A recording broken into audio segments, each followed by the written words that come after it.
What is your biggest financial concern? Are you being as intentional with your finances as you could be? How confident are you that you'll reach your financial goals? How will life's transitions impact your financial plan? Welcome to the Clarity and Confidence for Life podcast with Tom Fleishel, founder, president, and CEO of Fleishel Financial Associates. Discover how we can help business owners, successful families, and corporate executives achieve clarity and confidence for life while providing tailored financial solutions that eliminate complexity and free you up to focus on what really matters in life to you and your family. Now, on to the show. Welcome to the Clarity and Confidence for Life podcast with your host, Tom Fleishel. I'm RJ Malik, producer of this podcast. Tom, as always, great to see you. What are we going to be talking about on this podcast? Well, today, RJ, as we wrap up the last podcast of season 2, we're going to start by talking about a new year with clarity and confidence, even in a sea of uncertainty. I love that phrase, sea of uncertainty, because it really does describe what's going on. What do you think, you look back at 2025, what do you think is important about 2025? Well, as with any end of any year, we want to think back about, kind of what happened. How can we improve? What are some things we can do better? Understanding some things like our spending habits, reassess our goals for the future. I think the start of each new year inspires hope and enthusiasm for everyone. And that's exactly why so many people use it as an opportunity to make big changes. Some plan to improve their health by starting that dreaded diet or heading back to the gym. Others aim to enjoy life more by increasing their travel budget or spending more time with their family and friends.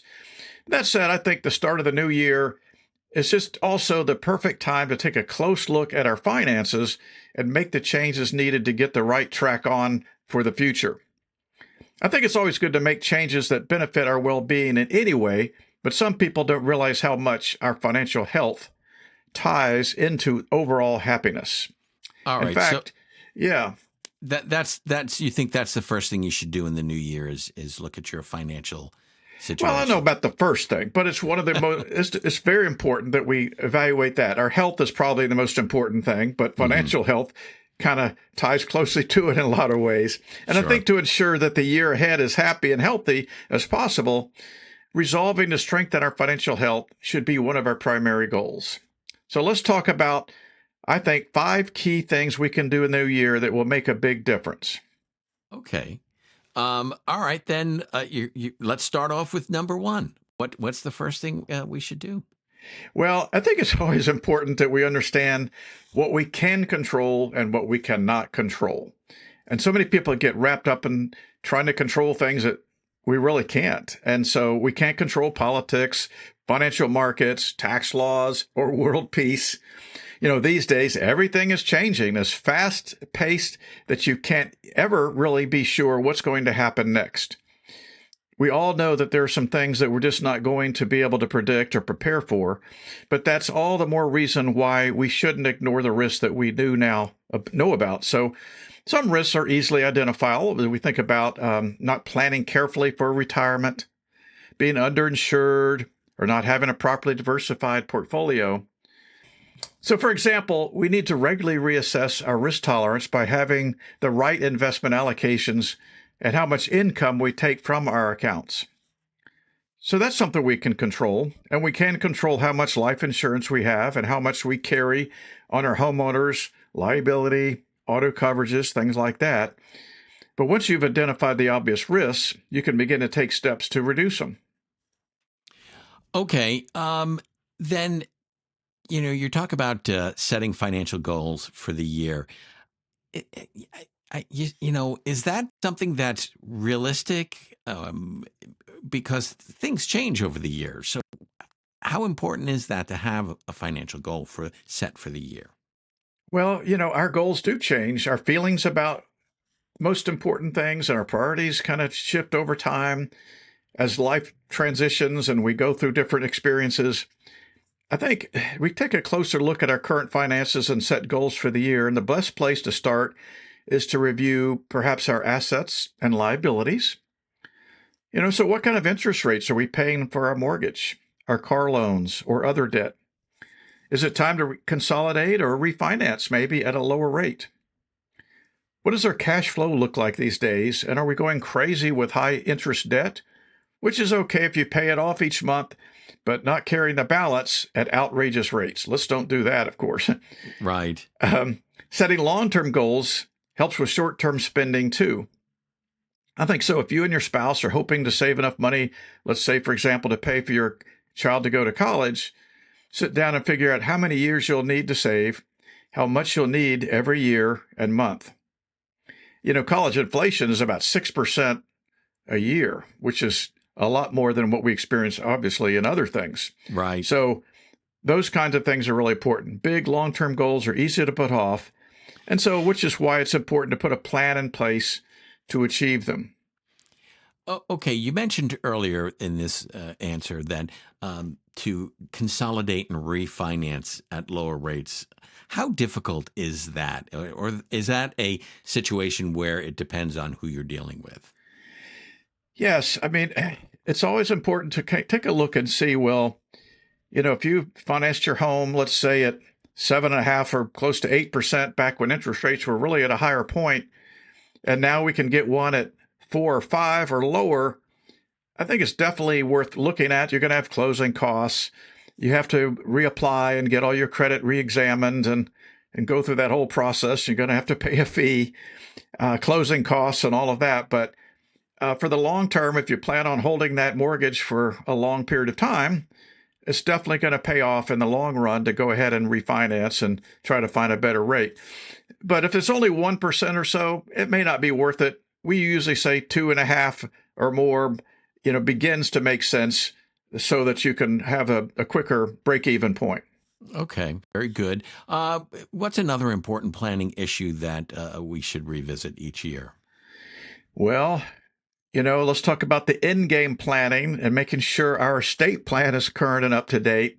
I can't tell you how many times we have this conversation with clients and, oh, yeah, we got this done 15 years ago and we got it in the safe. It's all good. We're set. We're checked off that box. Well, things change as well. And it's tax laws change, estate laws change. Your thoughts might be changed about how you view the beneficiaries, and do you want to disown Johnny that took off and went crazy? There's all kinds of things we need to reevaluate. So make sure your assets also are properly titled. That's so important. Is it joint name, single name? How are those things titled in a trust? And if you don't have a will, guess what? The state that you live in will write it for you. That and so does that's not what sound, we call. Yeah, that doesn't sound good. That's what we call intestate. And so if you die without a will and you have properties that need to go through probate, things like your insurance beneficiaries and your retirement accounts, as long as you have beneficiary designations, they will avoid probate. But anything else could be your home, other banking assets, could be other properties. So again, the state will write one for you, and I'm sure you're probably not going to have the way they like to do it. Sure, they'll take the path of least resistance, and you'll probably offend some relatives and things like that. No doubt there. Okay. Okay. So let's then look at tax planning for the year end or the new year. How does that work? Well, I do want to go back. I wanted to point another. Let me go back on that before we go to that transition. Yeah. I didn't quite finish those thoughts. Sorry. So when's the last time you checked your beneficiary designations on your life policy and retirement accounts? When you remarried, did you remember to name your new spouse as your primary beneficiary? Yeah. Do I have the proper ancillary documents like the durable powers of attorney and the best selections for our healthcare surrogates named? If you go into have a health event and you go to the hospital and you're unable to sign for a procedure that needs to be done because you're unconscious, well, who's going to be authorized to be able to have that procedure performed? Oh, okay. And so we need to make sure that you have someone you trust and love, and it has your best interests at heart to name those and be appointed for that.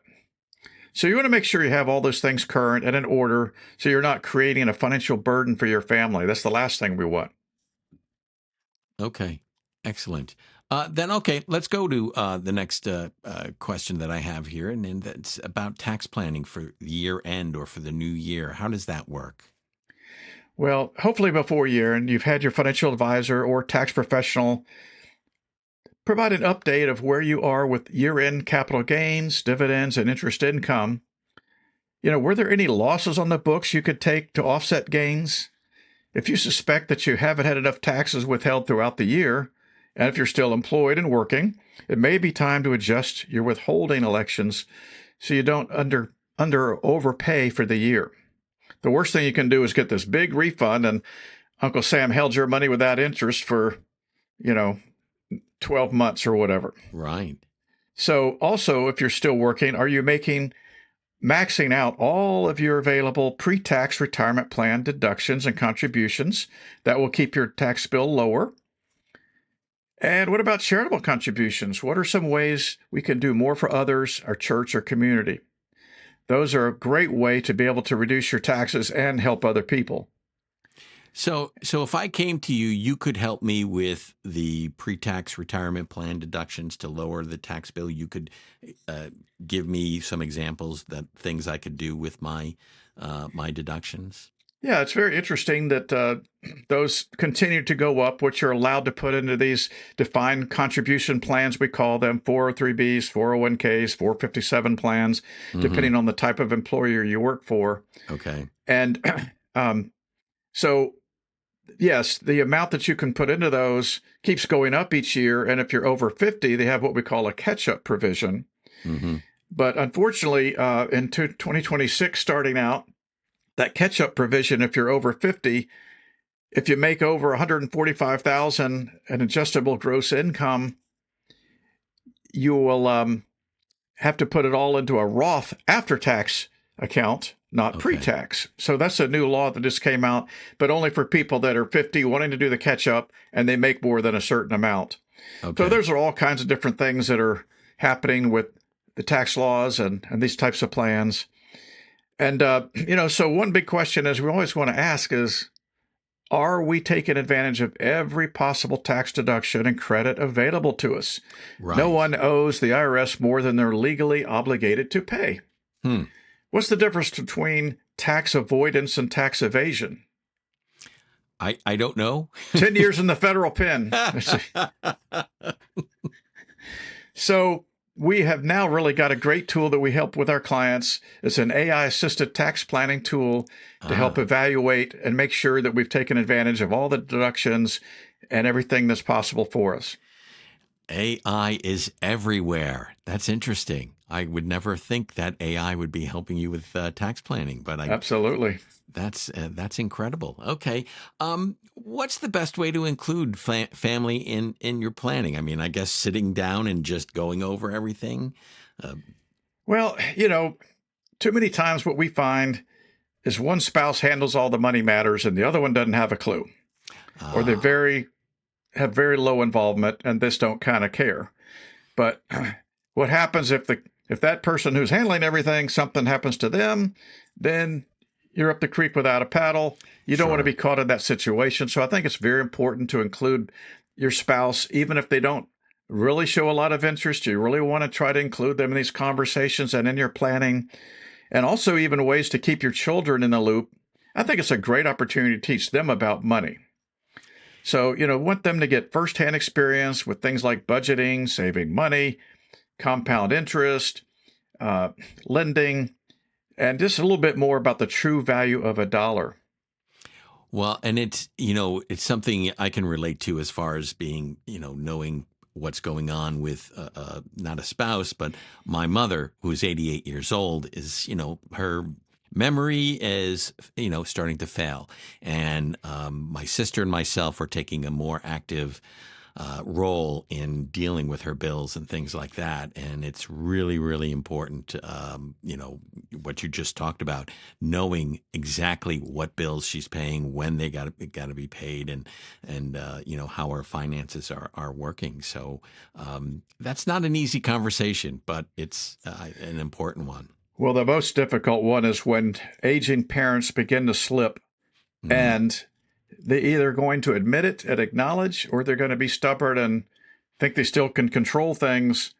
Oh, you're not going to handle my money matters. Well, yeah. we know that's a difficult situation. That's why pre-planning with estate planning can really make a difference, so that you have, when the time comes, you have the documentation, the plans in place, the durable power of attorney, um, guardianship if needed, appointed, things like that, that are going to be there when it's a very emotional time, and it's difficult as it is already to deal with. So, but if you don't have that planning done and have thought that out and had the conversation and done the estate work with your parents, for example, my wife's mom is in a memory care unit, and Mm, she had to go through a pretty major ordeal to get her guardianship set up for her mother. right. But and that's very regulated by law. There's all kinds of stipulations, all kinds of regulations that you have to go by, court appointments, all kinds of things. So, it can be complicated, but if you do the right planning ahead of time, it can sure make everybody's life a lot easier.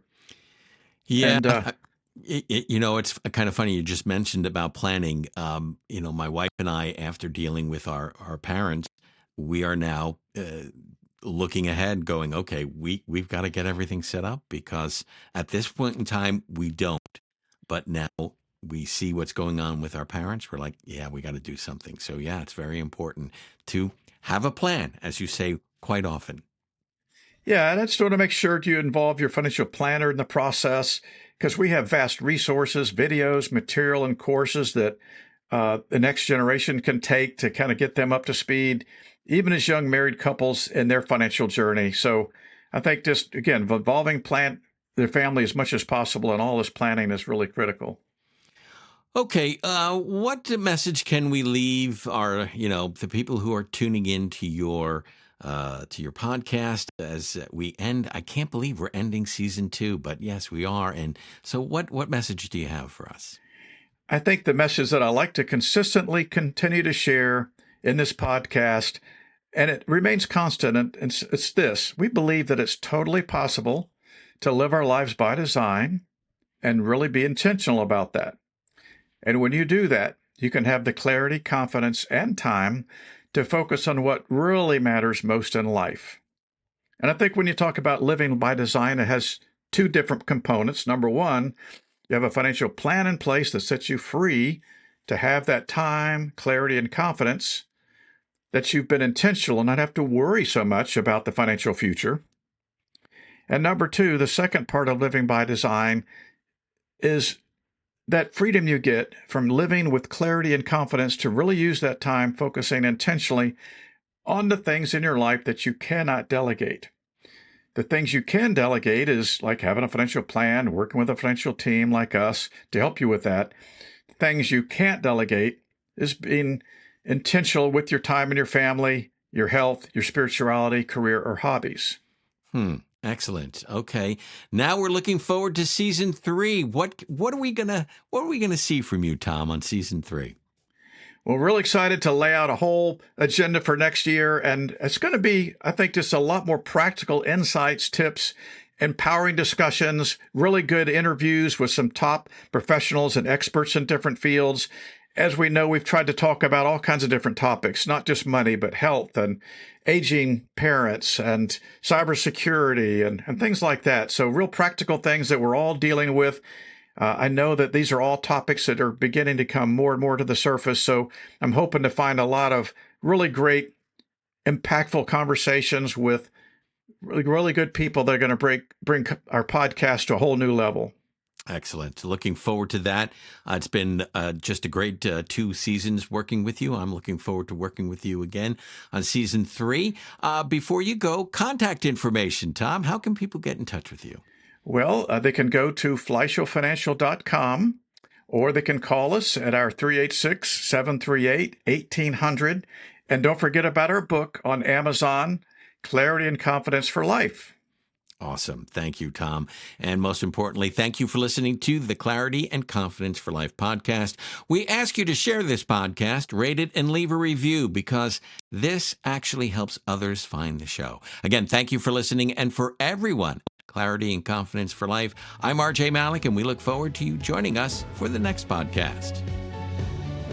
Thank you for listening to the Clarity and Confidence for Life podcast. Click the subscribe button to be notified of new episodes when they become available. The information covered and posted represents the views and opinions of the hosts and/or guests and does not necessarily represent the views or opinions of Raymond James. This content has been made available for informational and educational purposes only. The content is not intended to be a substitute for professional financial advice. Always seek the advice of your financial advisor or other qualified financial service providers with any questions you may have regarding your individual situation. Securities are offered through Raymond James Financial Services Incorporated, member FINRA, and SIPC. Investment advisory services offered through Raymond James Financial Services Advisors Incorporated. Fleishel Financial Associates is not a broker-dealer and is independent of Raymond James Financial Services.